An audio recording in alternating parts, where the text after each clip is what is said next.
کبھی ایسا کام کیا، بلکہ اخبار میں یہ لکھا کہ بے نظیر اپنی شہادت کے خود ذمہ دار ہیں، انہوں نے سر باہر کیوں نکالا؟ گویا گاڑی سے سر باہر نکالنے والا اپنا مقتول، اپنا قاتل خود ہے، جو بندوق لے کے آیا ہے، جو وہاں پہ بم لے کے کھڑا ہے اس کو اڑانے کے لیے، وہ ذمہ دار نہیں ہے۔ عمران خان صاحب کی منطق روحانی ہے، چونکہ ہم فانی انسانوں کو سمجھ نہیں آتی۔ یہ چھپے ہوئے مضامین ہیں ان کے غیر ملکی اخبارات میں۔ شی از ہر سیلف ٹو بلیم۔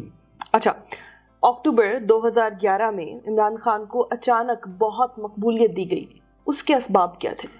دو جی، میثاق جمہوریت ہو گیا پاکستان میں، جو دو بڑی جمہوری قوتوں کو 14-15 برس سے لڑایا جا رہا تھا، مسلم لیگ نواز اور پیپلز پارٹی، وہ اس امر پہ متفق ہو گئیں کہ غیر آئینی مداخلت کو قبول نہیں کیا جائے گا، یہ ایک جرم تھا۔ اس اتحاد کو نقصان پہنچانے کے لیے، توڑنے کے لیے، اس امکان کو ختم کرنے کے لیے میری رائے میں محترمہ بے نظیر بھٹو کو شہید کیا گیا۔ پھر اس کے بعد 18ویں آئینی ترمیم آئی، جو نہ تب کسی کو کچھ لوگ میں ویسٹڈ انٹرسٹ کے یہ نا انہیں قبول نہیں ہے، انہیں فیڈریشن کی اکائیوں کا احترام قبول نہیں ہے، انہیں یہ قبول نہیں ہے کہ بلوچ، سندھی، پختون اتنے ہی پاکستانی ہیں جتنے پنجابی پاکستانی ہیں۔ ان میں سے کچھ تو یہ بھی کہتے پائے گئے کہ 18ویں آئینی ترمیم 6 نکات جو مجیب الرحمان صاحب نے فروری 1966 میں پیش کیے تھے ان سے بھی زیادہ خطرناک ہے، یہ وہ پبلک میں کہتے ہیں۔ تو جرم تو سامنے آ گیا نا سیاسی گفتوں کا، سمجھ لگ گئی مجھے۔ تو اس کے مقابلے میں ایک کنگز پارٹی کھڑی کرنا تھی۔ کنگز پارٹی کی روایت چلی آ رہی ہے، republican party, convention league, I J I, P N A, G A D, so on and so forth, M M A, patriot, M Q M. تو کنگز پارٹی جو ہے وہ فائدہ مند ہوتی ہے پولیٹیکل انجینئرنگ کے لیے۔ تو جو قرہ فال تھا وہ عمران خان صاحب کے نام نکلا، اور 30 اکتوبر 2011 کا جو لاہور کا جلسہ تھا، اٹ واز آرکیسٹریٹڈ۔ اب تو جس نے پیسے دیے وہ اپنے منہ سے مانتا ہے کہ میں نے 75 لاکھ روپیہ دیا، علیم خان، اور جن لوگوں نے وہاں پہ افرادی قوت بھیجی ان کے کارندے ان گاڑیوں کے نمبر نوٹ کرتے پھر رہے تھے کہ وہ آئے بھی ہیں کہ نہیں آئے جنہوں نے پیسے لیے۔ ٹھیک ہے، تو عمران خان صاحب کو جولائی 2011 ہی سے بلڈ کرنا شروع کر دیا گیا تھا۔ ہم تو پاکستان کی تاریخ پاکستان کے کھمبوں سے پڑھ لیتے ہیں، جہاں لکھا ہوتا ہے سیاست نہیں ریاست بچاؤ، ایز اف کہ سیاست کے بغیر بھی کوئی ریاست بچ سکتی ہے۔ جہاں پہ لکھا ہوتا ہے ابھی نہ جاؤ خدا کے لیے چھوڑ کے، یہاں پہ لکھا ہوتا ہے شکریہ فلاں شریف، تو ہم تو پڑھ لیتے ہیں کہ یہ کھمبوں پہ جو کچھ لکھا گیا ہے یہ پاکستان کی سیاست یہی بیتی ہوگی، یہ بیتی نہیں، یہ بیتنے والی ہے۔ تو اشارے نظر آ جاتے ہیں، جولائی اگست میں شروع ہو گئے تھے، اور نعرے بڑے دلچسپ تھے، ہم نہیں تو کون، اب نہیں تو کب۔ یہ دونوں نعرے 1969 میں گولڈا میئر کی انتخابی مہم کے نعرے ہیں۔ ان کا یہ خیال ہے کہ چونکہ ہم پاکستان میں رہتے ہیں تو شاید ہم بھی انہی کی طرح سے جرمنی اور جاپان کو ہمسایہ ملک سمجھتے ہیں، تھوڑی بہت جو ہے وہ بین الاقوامی تاریخ ہم سمجھتے ہیں۔ یہ دونوں نعرے گولڈا میئر کی 69 کی انتخابی مہم کے نعرے تھے، ہم نہیں تو کون، اب نہیں تو کب۔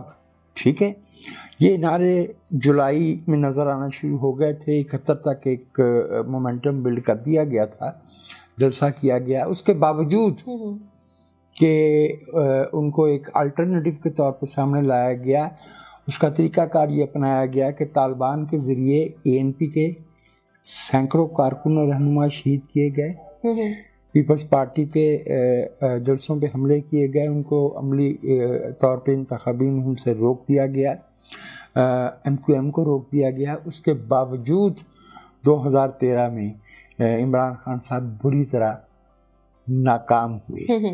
ٹھیک ہے. اور یہ بات ان کے قریب ترین ساتھی جہانگیر ترین مانتے ہیں کہ بھائی پنجاب کی سیٹیں اٹھا کے دیکھو آپ، وہ دھاندلی جس کے خلاف آپ نے 2014 میں دھرنا دیا، اٹھا کے تو دیکھو آپ کے امیدوار 4 اور 5 نمبر پہ ہیں. یہ جہانگیر ترین کہہ رہے تھے. جی اگریڈ. 2014 بنیادی طور پہ ظہیر الاسلام صاحب اور ایک اور صاحب ہیں ریٹائرڈ ٹانگ کے لیفٹیننٹ جنرل، وہ اور اس طرح کے لوگوں کا منصوبہ تھا، ناکام ہوا. اور اس میں جو ہے وہ پاکستان کو مفلوج کیا گیا، مالی طور پہ نقصان ہوا، سفارتی طور پہ نقصان ہوا.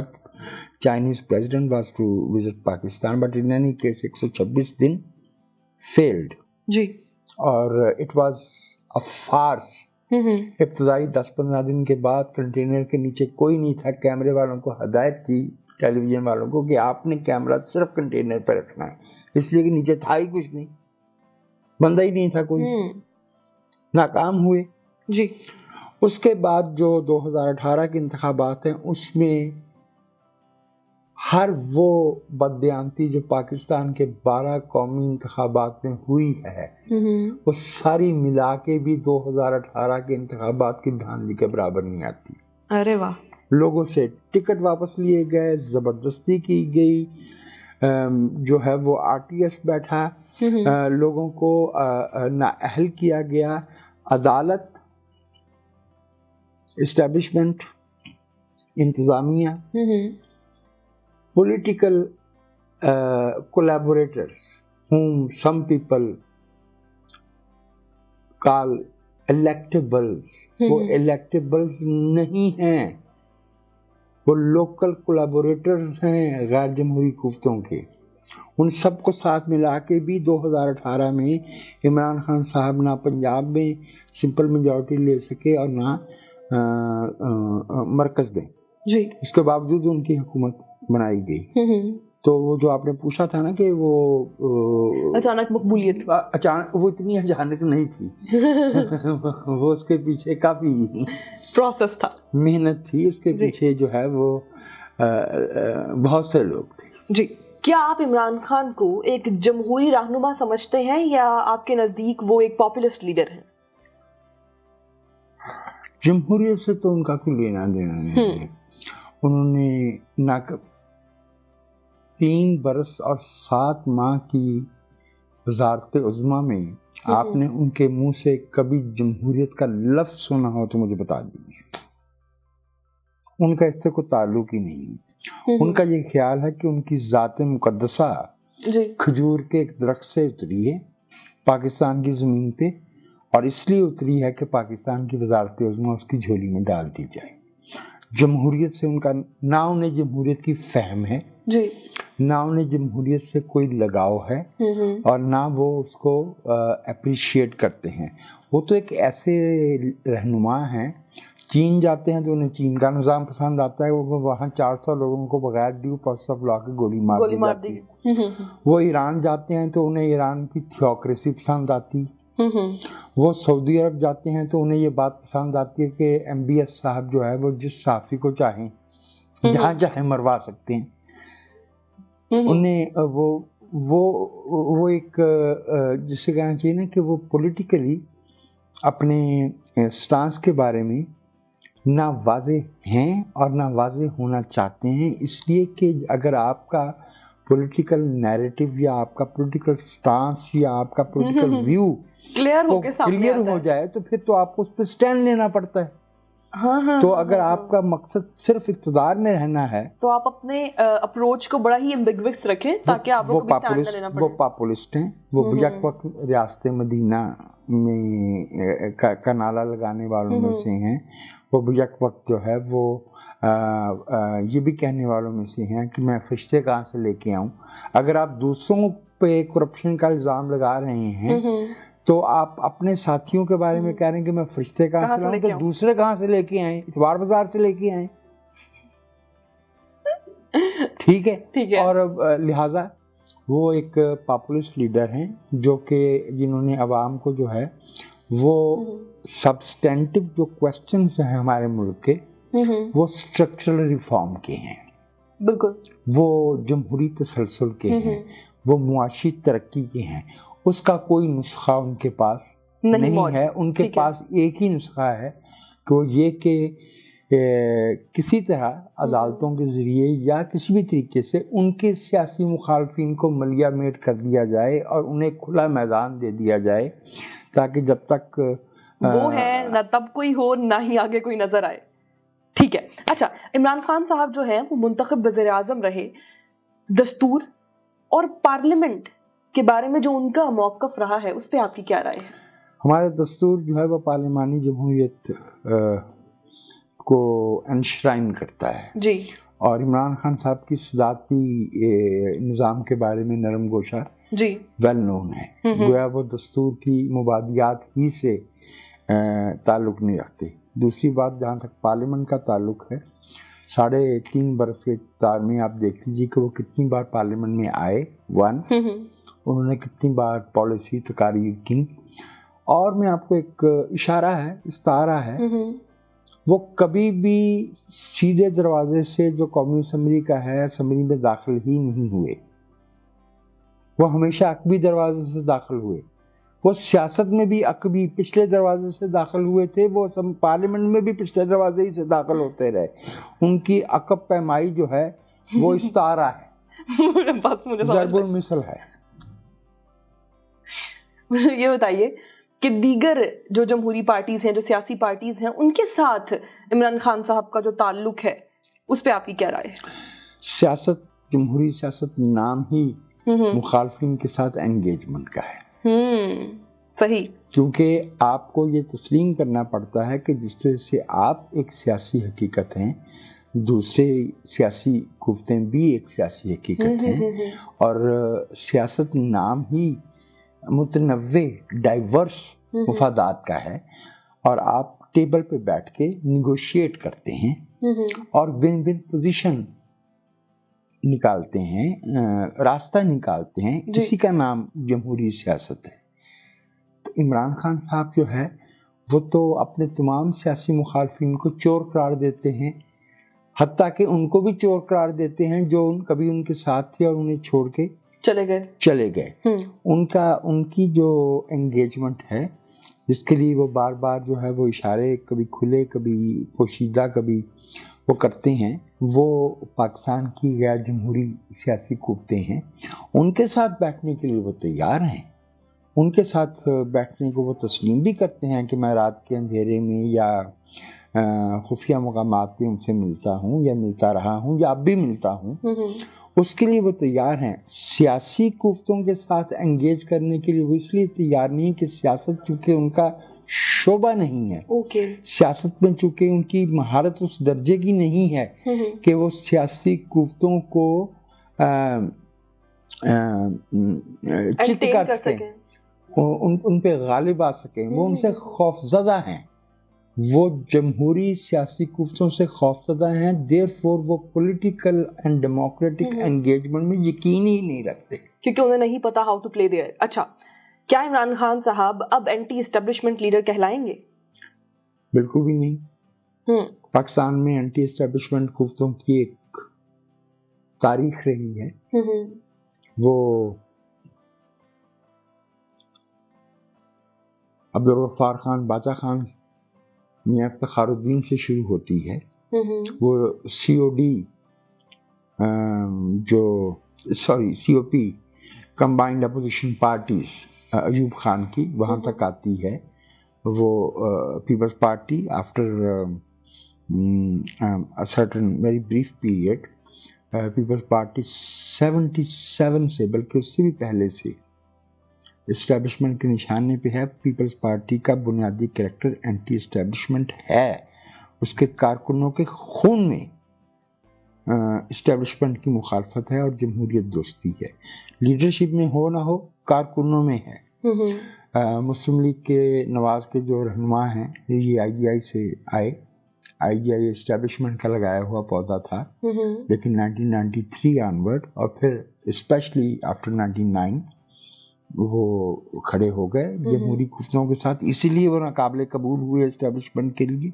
اسی لیے انہیں نشاندہی کیا گیا، اسی لیے انہیں جو ہے وہ عدالتوں کے ذریعے نااہل قرار دیا گیا، اسی لیے انہیں بار بار جلا وطن کیا گیا، کسی کو پھانسیاں دی گئی، کسی کو گولی ماری گئی، کسی کو بم سے اڑایا گیا، کسی کو جلا وطن کیا گیا، کسی کے بارے میں کہا گیا کہ یہ سیاست کا حصہ نہیں بن سکیں گے۔ عمران خان صاحب جو ہے وہ اینٹی اسٹیبلشمنٹ نہیں ہے، وہ چاہتے ہیں کہ اسٹیبلشمنٹ مداخلت کرے اور ان کے حق میں کرے۔ تو اس کو اینٹی اسٹیبلشمنٹ بیانیہ نہیں کہتے، اس کو جو ہے وہ سلیکٹو بھی نہیں، وہ افراد کا نام لیتے ہیں، وہ بھی ان افراد کا جن کے ساتھ کبھی ان کا بہت قریبی تعلق رہا ہے، ان کا گٹھ جوڑ رہا ہے غیر جمہوری، اب چونکہ وہ ان کے کام کے نہیں رہے اس لیے ان کا نام لیتے ہیں۔ میں قطعی طور پہ عمران خان صاحب کو اینٹی اسٹیبلشمنٹ نہیں سمجھتا، بلکہ وہ پاکستان کے شاید واحد سیاستدان ہیں اس وقت جی اس لیول کے، اس کیلیبر کے، جہاں ان کو پبلک سپورٹ حاصل ہے اچھی خاصی، جو کہ پاکستان کی سیاست میں اسٹیبلشمنٹ کی مداخلت کے حامی ہیں۔ ٹھیک ہے، آپ کی رائے میں موجودہ جو سیاسی پولرائزیشن ہے پاکستان میں، اس میں عمران خان صاحب کا کتنا کردار ہے؟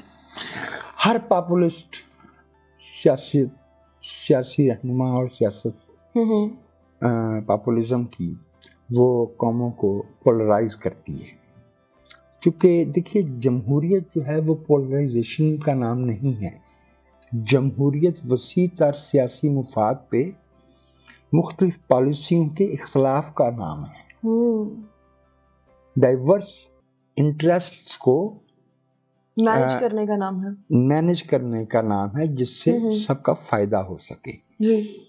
جو پاپولسٹ پالیٹکس ہوتی ہے وہ قوم کو پولرائز کرتی ہے، وہ us and they، ہم اور وہ، ہم اچھے وہ برے، اس میں تقسیم کرتی ہے۔ میں سمجھتا ہوں کہ عمران خان صاحب نے قوم کو صرف بہت خوفناک پولرائزیشن ہی کا شکار نہیں کیا، یہ اس طرح کی پولرائزیشن ہے جو 77 میں بھٹو اور اینٹی بھٹو میں ہوئی تھی، یا ضیاء اور اینٹی ضیاء میں ہوئی تھی۔ یہ اس سے زیادہ خطرناک اس لیے ہے کہ تب بھی ہمارے درمیان غوث پٹھ بزنجو اور نواب زادہ نصر اللہ خان صاحب، ولی خان صاحب اور اس طرح کے دوسرے بہت سے لیڈرز رہنما موجود تھے۔ محترمہ بینظیر بھٹو نواز شریف صاحب کے پہلے دور اقتدار میں فارن افیئرز کمیٹی کی چیئرمین بنی تھی، کیونکہ یہ ذاتی اختلاف نہیں ہوتا، یہ قومی مفاد کا سوال ہوتا ہے۔ یہ جو پولرائزیشن ہے یہ قوم کو فریگمنٹیشن کی طرف لے کے جاتی ہے، ٹکڑوں میں بانٹ دیتی ہے، یہ قومی مفاہمت کا راستہ روک دیتی ہے۔ اس میں لوگوں کی جو سیاسی اختلاف ہے وہ ذاتی اختلاف میں بدل جاتا ہے۔ سو دیئرفور میں سمجھتا ہوں کہ عمران خان صاحب نے ایک بہت ہی خوفناک پولرائزیشن پیدا کی ہے، اور اس پولرائزیشن میں ماضی کے مقابلے میں ڈسکورس کی سطح جو ہے وہ ننگی گالی پہ آ گئی، ننگی گالی پہ آ گئی ہے کہ ملک کا سابقہ وزیر داخلہ موجودہ وزیر داخلہ کو سڑک پہ کھڑے ہو کے وہ گالیاں دے رہا ہے جو اخبار میں شائع نہیں ہو سکتی، وزیر خارجہ کو وہ گالیاں دے رہا ہے جو اخبار میں شائع نہیں ہو سکتی، ناقابل اشاعت لفظ بول رہا ہے پاکستان کے سابق منتخب صدر کے لیے۔ سو یہ پولرائزیشن جب لیڈرشپ کے لیول پہ یہ عالم ہوگا تو جو سیاسی کارکن ہے وہ تو کیا ہی کریں گے، وہ کہاں تک جائیں گے۔ میں سمجھتا ہوں کہ پولرائزیشن بھی پھیلائی ہے عمران خان صاحب نے، اور پاکستان کے سیاسی مکالمے کا معیار بھی شرمناک حد تک نیچے لے کے آئے ہیں۔ جی تو وجاہت مسعود صاحب عمران خان سے سیاسی مخالفت کیوں رکھتے ہیں، اس کے پارٹ 2 کو ہم یہیں پر کنکلوڈ کریں گے۔ اپنا خیال رکھیں۔